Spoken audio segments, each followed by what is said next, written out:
Doctor Juan Ramón Rayo, muchas gracias por concedernos la entrevista de parte de Students for Liberty. Usted es doctor en Economía por la Escuela Austriaca. Así es. Bien, comenzaremos con una pregunta bastante general. ¿Considera que la socialdemocracia tan imperante en la última década en Europa está actualmente en crisis? Bueno, muchas gracias a Students for Liberty México por el interés en la entrevista y mucho ánimo para la divulgación de la libertad en este caso en México, pero bueno, en general a todos los Students for Liberty, pues mucho ánimo y muchas felicidades por divulgarla en todas las partes del mundo.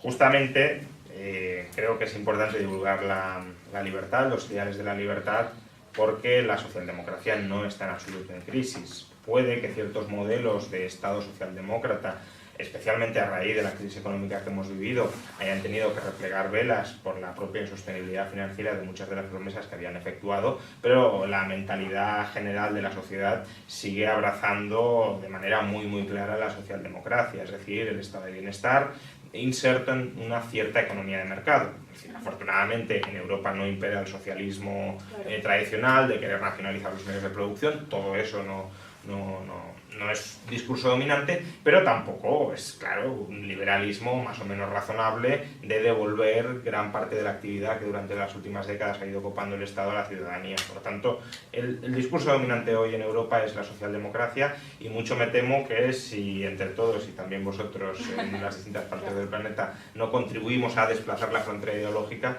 lo seguirá siendo durante mucho tiempo. Bueno, entonces las elecciones de Francia con este triunfo no diría que es un triunfo para el liberalismo. No, es un triunfo clarísimo del establishment socialdemócrata. He de decir que en el caso concreto de las elecciones francesas es lo mejor que podía pasar, claro, porque frente al populismo nacionalista de Le Pen, pues mejor el establishment socialdemócrata, sí. Pero que Macron es establishment socialdemócrata totalmente, es decir, es verdad que pretende reformular, o eso dice, ya veremos finalmente lo que hace, que pretende reformular algunos puntos del Estado francés, incluso para orientarlo un poquito en una dirección algo más liberal, bajar un par de puntos el gasto público, pero no olvidemos que Francia es el país de Europa que más gasta, que tiene un sector público más gigantesco en relación al PIB, 57% del PIB. Por tanto, si yo creo que todos consideramos a España una socialdemocracia más o menos desarrollada, pero una socialdemocracia, y es un Estado que gasta el 42-43% del PIB, pues claro, si Francia gasta el 57% y Macron la baja al 52-53%, seguiría siendo todavía mucha más socialdemocracia que España. Entonces, no, Macron no va a suponer ningún cambio radical frente a lo que había en Francia hasta la fecha, y eso suponiendo que cumpla su programa. Si encima no lo cumple, pues todavía peor. Peor, claro. Bien, la siguiente pregunta sería, constantemente en la política se habla de la lógica derecha-izquierda. ¿Cree primero que esto es correcto? Cuando de ideología se trata, se habla mucho de izquierda-derecha, pero no sé a qué se refieren precisamente con esto y si en Europa es distinto.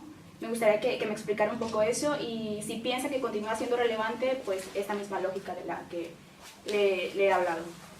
O sea, yo creo que el término izquierda sí tiene bastante sentido, ¿no? Porque al final por izquierda se entiende todo aquel conjunto de ideologías que en cierta medida giran en torno a la igualdad, ¿no? Y yo creo que la propia gente de izquierdas se reconoce y se autorreconoce como parte de ese pensamiento que es esencialmente correcto. El problema es que por derecha más o menos entendemos algo así como la antiizquierda, y claro, como antiizquierda hay muchísimas cosas muy diferentes que no tienen nada que ver entre sí. En ese sentido el liberalismo podría ser de derecha por ser antiizquierda, pero también el nacionalismo lepenista que comentábamos antes sería de derecha porque pues no es pro igualdad en el sentido de que reivindica una nación distinta a la de los demás y reivindica derechos nacionales distintos del resto del mundo. Y evidentemente el liberalismo es también radicalmente anti-Le Pen. Entonces, claro, ¿cómo colocar liberalismo y Le Pen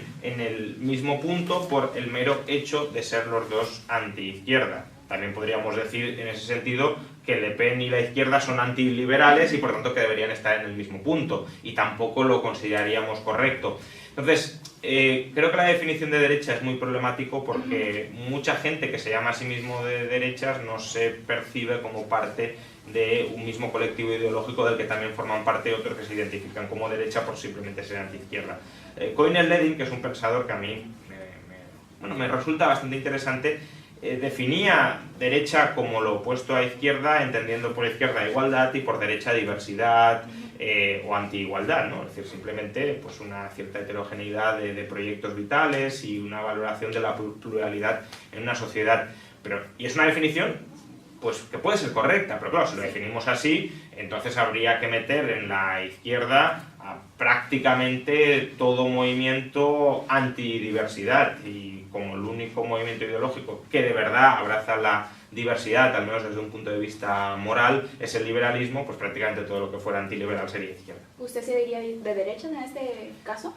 Si definimos derechas como diversidad, por supuesto, porque yo valoro la diversidad en la sociedad y creo que, digamos, defender la diversidad de proyectos individuales a través de una estructura jurídica y a través de los derechos y libertades que se le reconocen a las personas es algo, pues, meramente o totalmente definitorio de lo que es ser liberal. Entonces, yo me considero liberal y si definimos de derechas como defensor de la diversidad y como tener una visión positiva de la diversidad en sociedad, pues claro, también sería de derechas. Ahora, en ese sentido, hay que decir que Le Pen, por ejemplo, no valora en absoluto la diversidad. ¿Por qué? Porque considera que la identidad nacional francesa es una y todos los franceses comparten la misma identidad, y además considera que otras identidades son inferiores y son reprobables y son rechazables frente a la identidad francesa. Por tanto, Le Pen no valora la diversidad, Le Pen valora la uniformidad de la identidad nacional francesa. Entonces, en ese sentido, Le Pen no sería de derechas, pero tiene sentido que una persona que sociológicamente está tan identificada como la derecha no la consideremos de derechas. Pues bueno, es debatible, pero puede dar lugar a confusión y por eso en ocasiones es mejor obviar el término y el eje izquierda-derecha. Claro, sobre todo porque la izquierda está necesariamente ligada con Marx. Él estaba en contra de, por ejemplo, Hegel, que es el filósofo por excelencia del Estado. Así que mientras la derecha tiene varios matices, la izquierda no así, ni siquiera históricamente. Bien, continuando. Los que le seguimos en su trayectoria, sabemos que se ha posicionado como un liberal minarquista, si no es así, por favor, corríjame, pero un anarquista filosófico. A partir de esto, ¿por qué minarquismo y no anarcocapitalismo? Si nos pudiera diferenciar un poco también entre las cuestiones sería genial. Sí, a ver, anarquismo filosófico significa que no se le reconoce ninguna autoridad política al Estado, es decir, que el Estado no tiene una hiperlegitimidad moral para comportarse de una manera distinta a la del resto de las personas. El Estado es un ente más en sociedad y por tanto se somete a exactamente el mismo derecho que el resto de las personas. Por consiguiente, si el Estado carece de esa hiperlegitimidad moral para comportarse de manera distinta a la del resto de personas, el Estado no puede robar si el resto de las personas no estamos legitimadas para robar, y como no lo estamos, el Estado tampoco podría robar. Tampoco el Estado podría secuestrar a una persona, es decir, meterla en la cárcel si no ha generado ningún tipo de daño, si el resto de las personas no estamos legitimadas para hacerlo. En ese sentido, evidentemente un anarquista filosófico impugna la organización política actual porque justamente se basa en concederle al Estado ese monopolio de la autoridad política para actuar de manera distinta al resto de las personas. Yo creo que no hay ninguna ideología o ninguna corriente de filosofía política que permita justificar de manera razonable que el Estado tenga una autoridad política diferenciada y monopolística frente al resto de la población. Por eso creo que intelectualmente solo puedo ser honesto declarándome anarquista filosófico. Claro. Problema: esto tiene una plasmación complicada en sociedad. ¿Por qué? Porque la sociedad no solo se rige por la ética, por desgracia, se rige también por la fuerza, que no tiene por qué ser ética.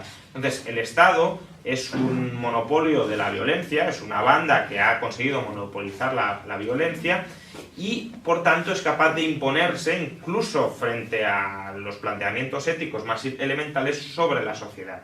Entonces, ¿por qué minarquismo y no anarquismo político? Porque no está claro que el anarquismo político sea viable y estable. Entonces, ¿en qué sentido viable o estable? Pues que podemos destruir el Estado, pero si una situación sin Estado es inestable, es no sostenible en el tiempo y tiende a reemerger otro Estado una vez destruido, una vez acabado el que existía, es decir, tiende a emerger un hegemón que concentre la soberanía política, pues entonces, claro, podemos decir que el anarquismo político es superior a cualquier otro sistema desde un punto de vista ético, pero es imposible. Y si es imposible, uno no puede defender en la práctica lo que es imposible, porque estaríamos defendiendo un desideratum inalcanzable.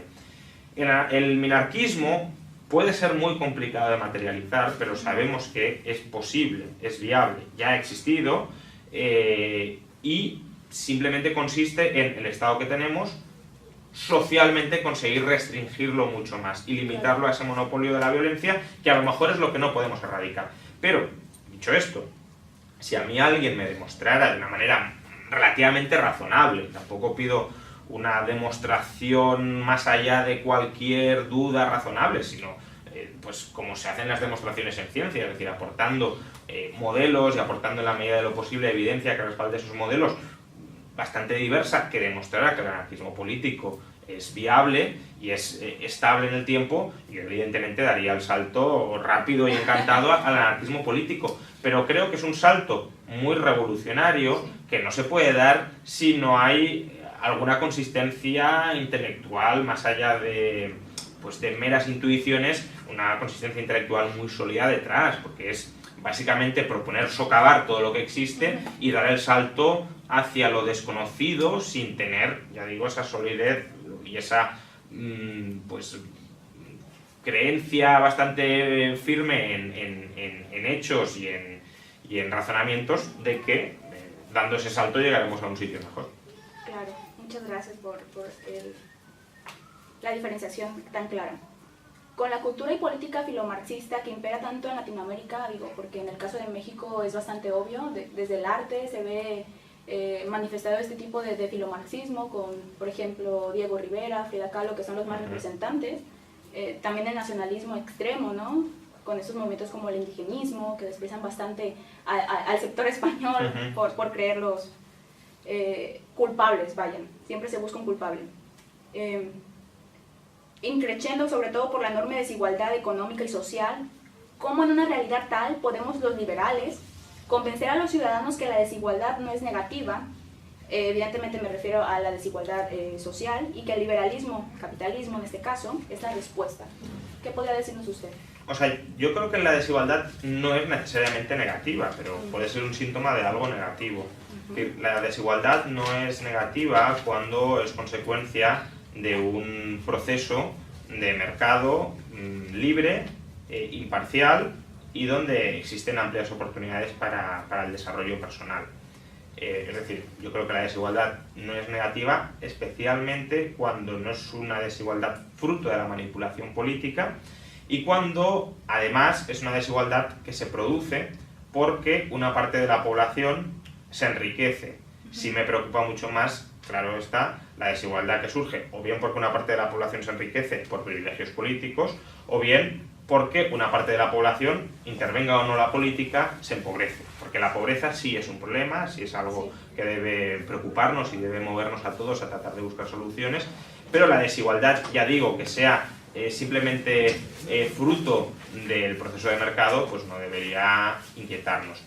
Es decir, una desigualdad que surja de un sistema donde cualquiera pueda enriquecerse, es decir, donde haya libertad de oportunidades, donde además el resultado no esté predeterminado, es decir, cualquiera puede intentarlo, pero además va a triunfar no aquel que determina desde arriba, sino aquel que consiga servir mejor a los consumidores y donde además haya bastante movilidad social, es decir, hoy me enriquezco yo, mañana te puedes enriquecer tú si lo haces correctamente. Creo que no es en absoluto criticable. Claro. Por ejemplo, ¿alguien critica moralmente a quien se enriquece por ganar la lotería? Ganar la lotería genera desigualdad, porque hay una persona que era pobre y ahora es muy rica. Pero ¿por qué esa desigualdad no nos preocupa? Pues porque, digamos, el proceso por el que uno gana la lotería no está trucado, o en principio no está trucado. A veces los políticos se meten la mano, pero en general la lotería pues es un proceso aleatorio y por tanto no es que yo al participar supiera que iba a resultar ganador a costa de los demás.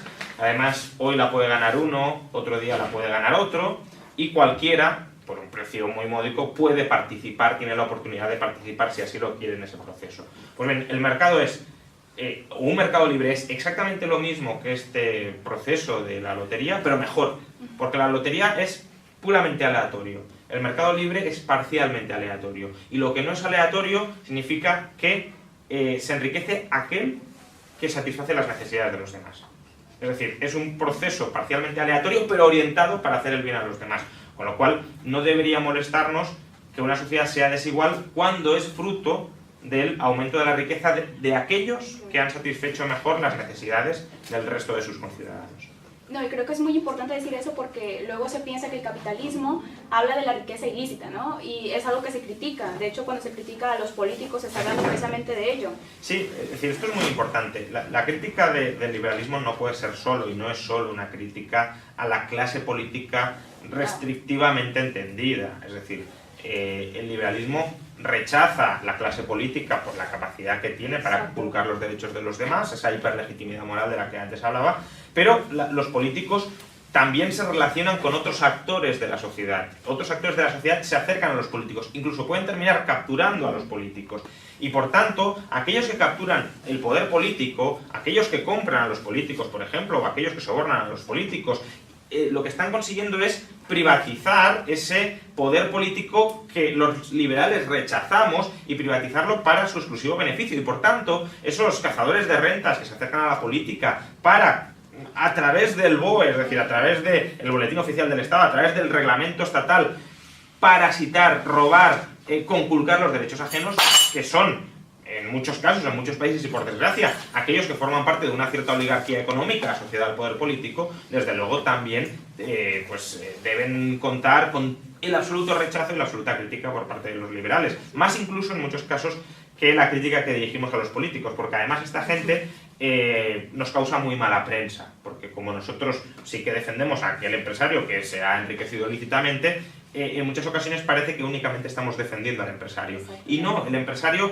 per se ni es bueno ni es malo. Es bueno o es malo en función de lo que haga. Si actúa respetando un entorno jurídico de derechos y libertades para los demás, evidentemente el empresario o cualquier otra persona que no sea empresario pero actúe de la misma manera, merecerá la absoluta defensa y el absoluto amparo del liberalismo. Pero aquella persona que se cargue ese entorno jurídico y lo retuerza coactivamente en su propio beneficio, sea empresario o no empresario, merecerá la crítica del liberalismo. Sí, me recuerda mucho a un vídeo de usted, el liberalismo no solo beneficia a los ricos, y creo que aquí es importante mencionarlo. Bien, continuando, ¿qué opción le queda a un país, en este caso como México, donde yo soy, electoralmente cuando sus opciones políticas son o los llamados populistas de izquierda socialista, no se llaman a sí mismos populistas, pero sí son de izquierda socialista, o bien los populistas conservadores de derecha, ultraconservadores diría yo? Bueno, esto es como, creo que lo dijo Vargas Llosa, ¿prefieres morir de cáncer o de sida? ¿No? No es una elección ni mucho menos fácil. Yo creo que ahí, cuando las dos elecciones que se plantean son radicalmente inaceptables, uno tiene que denunciar que te restrinjan las elecciones a esas dos. Es decir, ese falso dilema de elegir morir de una forma, elegir morir de otra, no es un falso dilema que deba ser aceptado. Es verdad que en unas elecciones te lo vas a encontrar, porque te lo van a imponer y no tienes margen para cambiar eso. Pero creo que es importante denunciar que el mero proceso de que tengas que elegir entre esas dos pésimas opciones vuelve pues inmoral y vuelve rechazable ese proceso electoral que te impone esas dos opciones. Y eso es parte de un proceso mucho más amplio que creo es debe ser la labor de los liberales. En México, desde luego, si solo hay esas dos opciones, sí. Pero también en Europa, donde en el fondo quizá no sean esas dos opciones tan extremas, porque hay un cierto establishment que respeta en algo más el Estado de Derecho y que ha tendido a ser controlado en mayor medida por la ciudadanía, pero también en Europa es la labor de la batalla de las ideas. Tratar de desplazar el eje desde, en Europa, la socialdemocracia dominante, que en ocasiones se escora hacia el populismo de izquierdas o hacia el populismo de derechas, y en México, pues tratar de alejarse todo lo posible de cualquier tendencia populista, ya sea populista internacionalista pero antimercado, o un populismo nacionalista que a lo mejor respeta en algo el mercado interior, pero que evidentemente odia la globalización, como lo odia también el populista de izquierdas, claro, y que por tanto practica una especie de mercantilismo donde se reparten el poder a aquellos que están cercanos a los gobernantes y a los políticos. Entonces hay que alejarse de eso y hay que avanzar hacia posiciones más liberales. ¿Cómo hacerlo? Pues no hay fórmulas mágicas, ni muchísimo menos, por desgracia, pero es la labor que intentáis hacer desde Students for Liberty, desde el Instituto Juan de Mariana nosotros, que es pues dar la batalla y explicar por qué las ideas que hoy están dominantes y que en muchos casos se consideran las únicas posibles, las únicas existentes, no lo son, sino que hemos caído presa a un cierto síndrome de Estocolmo por el cual tendemos a justificar que nos maltraten desde el Estado porque el Estado tiene patente de corso para robarnos como cuales corsarios. Sí, me suena a la costumbre kantiana, donde solamente haces algo por inercia o te mimetizas. Regularmente la clase más baja de México recibe despensas. Sería ahí atacar con la parte de la educación, de decir, esas despensas las estás pagando tú con tu dinero, no te dejes comprar, vamos. Sí, y además es que, evidentemente el Estado cuando quita algo tiene que dar. Exacto. Sobre todo en los niveles de fiscalidad actuales. Cuando el Estado tenía un potencial recaudatorio mucho menor, pensemos en las monarquías absolutas, y tenía una visión más patrimonialista de la sociedad, evidentemente el Estado podía quitar sin dar demasiado a cambio. Hombre, daba ciertas funciones de defensa, pero que en general, claro, pues te lo robaban y ya sabías que estabas dominado y no protestabas. Bueno, pero claro, si ahora te quitan 20, 30, 40%, de 50%, 60% en algunos casos de lo que ganas, no te dan nada a cambio. Claro, la sensación de esclavitud sería demasiado evidente como para que incluso el más convencido de los socialdemócratas no protestara. Entonces, en ese sentido, el Estado tiene que dar algo. Educación, por ejemplo, hombre, mejor que dé educación en algunos casos que no que financie otro tipo de aventuras. Aunque en muchos casos la educación es una forma de adoctrinamiento y de consolidación de las estructuras políticas. Pero en la medida en que dé una cierta instrucción que permita que personas salgan del analfabetismo, por ejemplo, pues mejor eso que no financiar guerras por financiar guerras, ¿no? Claro. Pero hay que tener muy claro que las masas de ciudadanos son las que pagan todos los dispendios estatales a cambio de recuperar luego algo de ese dispendio estatal, y son esas minorías oligárquicas contra las que muchos cargan en ocasiones, asociándolas con el liberalismo, las que se acercan al poder político y rapiñan a los más pobres con los impuestos que han pagado. Y además se les priva a esas personas pobres de la capacidad de escoger, es decir, se les da un pack de servicios públicos, que es un pack que confecciona el político y la burocracia estatal a su gusto, a su medida, para consolidar además, como decía antes, ese sometimiento de la población y esa estrechez de perspectivas políticas e ideológicas, y no se permite que la persona, pues, por ejemplo, ese mismo dinero lo gaste también en educación, pero en aquella escuela que considera que le ofrece una mejor educación no adoctrinada por los políticos estatales a sus hijos. En los últimos meses, cambiando un poco este tema, se ha mencionado tanto en los medios de información como de parte de los gobiernos de Estados Unidos y México la renegociación del NAFTA, por sus siglas en inglés, Tratado de Libre Comercio en América del Norte. ¿Qué medidas arancelarias de mutuo beneficio propondría usted, obviamente desde la perspectiva pues, de fuera, ¿no? Porque generalmente tenemos como estas visiones de economistas marxistas, entonces es como bastante complicado posicionarse, claro está, pero me gustaría saber su opinión. El libre comercio beneficia a aquel que disfruta de él. Es verdad que una liberalización comercial a corto plazo puede provocar o puede hacer que ciertas personas se hagan perjudicadas, ¿no? Por ejemplo, si hay una clase terrateniente que es muy ineficiente a la hora de producir productos agrarios y la abrimos a la competencia global, evidentemente esa clase terrateniente saldrá desplazada. De la misma manera, si hay una industria interna que es muy ineficiente en términos internacionales, de competitividad internacional, pero medraba porque estaba protegida de la competencia extranjera vía aranceles, pues evidentemente si lo abrimos, esas empresas, salvo que se readapten a ese nuevo entorno, serán desplazadas y aquellos trabajadores perderán los capitalistas que tenían invertido su capital en esas empresas, pero también los trabajadores que habían acumulado un cierto capital formativo en esas empresas. Pero pensemos que mantener sectores anticompetitivos a través de aranceles únicamente equivale a que los consumidores internos paguen un impuesto sobre las ventas extraordinario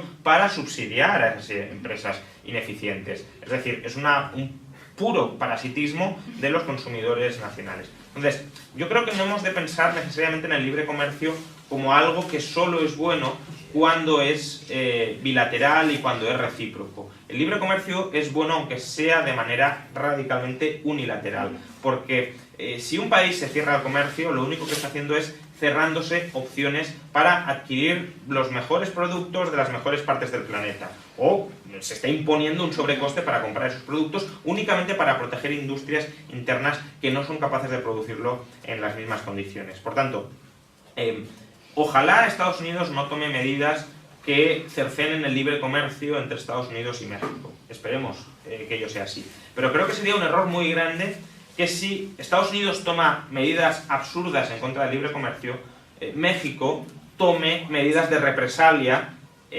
para, de alguna manera, tratar de protegerse económicamente. Claro. México tiene que abrirse más de lo que está al mundo. Tiene que ser un polo de atracción de capitales, y para ser un polo de atracción de capitales tienes que tener la posibilidad de comerciar con todos aquellos, y tienes que tener la posibilidad de comprar, de importar y de exportar con todos aquellos, con todas aquellas otras partes del globo. Y por tanto, si Trump comete la locura de imponer aranceles, por ejemplo, a México, lo que tiene que hacer México, los imponga Trump o no, es eliminar todos esos aranceles y abrirse al mundo. Esa sería una buena medida contra Trump sin necesidad de violencia o de ataques, ¿no? Al contrario, es una forma de retirar violencia fronteriza sí, es una buena respuesta. Y dar una respuesta ejemplar, que además creo que señalizaría un compromiso de México muy claro con el libre comercio y con la apertura y la seriedad institucional e internacional. Lo que se relaciona un poco con la pregunta siguiente, ya nos ha dicho la opinión si hipotéticamente el NAFTA deja de ser provechoso para México, que parece ser que es lo que sucede. ¿Con cuáles otros socios comerciales podría el gobierno mexicano ampliar y fortalecer sus tratados internacionales? Bueno, ¿Muchos más mejor? Claro, cuantos más mejor, es decir, no tiene por qué haber un club selecto de países con los que comerciar de manera restrictiva. De hecho, puede que haya países con los que hoy México no comercia, pero que si levanta sus barreras comerciales, empiece a comerciar con ellos. Por tanto, el comercio hay que verlo como una oportunidad. Y especialmente un país como México debe aprovecharlo como una oportunidad, y cuantos más socios comerciales tenga, tanto mejor. Muchas gracias. Bueno, siguiendo con la situación de México un poco, que es la parte que nos interesa en este caso más. Recientemente el gobierno mexicano ha implementado reformas estructurales como la reforma energética, hacendaria y en materia de transparencia, que es un poco lo que comentábamos anteriormente, ¿no? Con ello busca incentivar la inversión privada, nacional y extranjera. ¿Cree que es un buen incentivo para lograrlo? O sea, primero hay que tener mucho cuidado con las legislaciones que aprueban los políticos, sobre todo cuanto más complejas sean, porque las legislaciones suelen ocultar muchos detalles que, incluso aunque el espíritu de la legislación vaya bien orientado, son detalles para favorecer a ciertos grupos de presión, para proteger a ciertos grupos de presión, y por tanto te pueden ocultar dentro de un paquete regulatorio o desregulatorio más amplio medidas puramente mercantilistas que evidentemente deben ser detectadas y criticadas. Porque si no, si se vende un paquete como medio liberalizador y luego tiene consecuencias nefastas por alguna de las provisiones que se han ocultado o se han colocado como un submarino en ese paquete, pues se asociará esa medio liberalización con consecuencias perversas a las que los liberales evidentemente nos oponemos en la medida en que nos oponemos a privilegios. Luego, en la medida en que las medidas aumenten la transparencia de las instituciones, restrinjan el margen de arbitrariedad de las instituciones y liberalicen en algo el mercado, serán reformas bien orientadas. Lo que pasa que, por lo que comentas, por ejemplo, la reforma hacendística es una reforma que pretende incrementar los impuestos sobre la ciudadanía, con la excusa de que México necesita un Estado más moderno y, por tanto, con más recursos para que pueda movilizar una mayor cantidad de servicios públicos. Claramente esto es una excusa, es una falacia, pero es una falacia consciente, porque por muy bajo que sea el nivel de la clase política mexicana, es decir, aunque fuera tan bajo como el de la clase política española, que ya sería decir, ellos han de ser conscientes de que existen en el mundo países con un Estado más pequeño que el mexicano y muchísimo más ricos, por ejemplo Singapur, por ejemplo Taiwán. Son gobiernos que no necesitan gastar tanto como pretende gastar el gobierno mexicano y aún así están hiperdesarrollados. Por tanto, México no necesita más recursos, el gobierno mexicano no necesita más recursos. Como mucho necesita gestionar los que tiene mejor centrarse en aquellos servicios que son nucleares de cualquier estado y que no está cumpliendo bien, por ejemplo la seguridad en el caso de México, en lugar de ponerse a desviar recursos hacia otras áreas, dedicarse a lo que debería hacer, asegurar la seguridad de todo el país, y luego el resto de recursos dejárselos a la ciudadanía para que los gaste y los invierta como la ciudadanía cree que debe gastarlos o invertirlos. No que sean los burócratas, los que además en un país tan corrupto como México, casi tanto como España, destinen los fondos a aquello en lo que crean conveniente, sino que sean los ciudadanos, como digo, los que lo decidan, y los que, precisamente porque saben que van a poder retener el fruto de aquello de lo que han generado, pues hay incentivos a que inviertan en México y a que capitales extranjeros vayan a México a invertir. Sí, que se pierda esta idea de que los impuestos van a generar un bienestar en la ciudadanía, en el país. No es así. Incluso aunque lo fuera, es que los no impuestos también lo van a generar. Por tanto, si no cobrar impuestos también va a generar bienestar en el país, es mejor hacerlo. ¿Con qué excusa me quitas el dinero para hacer supuestamente lo mismo que voy a hacer yo? Déjame que lo genere yo. Bien, ya por último es algo más general. Muchos de los estudiantes por la libertad en México y en Latinoamérica admiramos su trabajo divulgativo y nos gustaría saber si tiene algún plan a mediano plazo para realizar alguna conferencia. Nos interesa demasiado en México o Latinoamérica en general, y de no ser así, ¿lo ha pensado? ¿Le interesaría realizar alguno? Bueno, yo la verdad es que viajo, cruzo el Atlántico bastante poco. Eso como sabe mucha gente, es así. Entonces, de momento no tengo nada pensado ni en México ni en Hispanoamérica. Lo cual no quita para que en algún momento, yo personalmente sería algo que me resultaría mucho más fácil, pues podamos coordinar, por ejemplo, una conferencia por Skype o por cualquier otro medio, que desde luego yo estaría encantado de ofrecerla y de charlar con vosotros, pese a que las distancias pues a veces lo hacen complicado, pero bueno, las distancias virtuales se pueden saltar muy fácilmente y yo desde luego predisposición la tengo toda. Muchísimas gracias por conceder la entrevista, doctor Rayo, todo un placer. De parte de Students for Liberty México, específicamente Students for Liberty Colima, le agradecemos su disposición. Muchas gracias. Muchas gracias a vosotros y como os he dicho, felicidades porque cualquier asociación juvenil que trate, además en ambientes tan hostiles como puede ser México, defender las ideas de la libertad, pues desde luego cuenta con toda mi admiración y agradecimiento. Muchísimas gracias.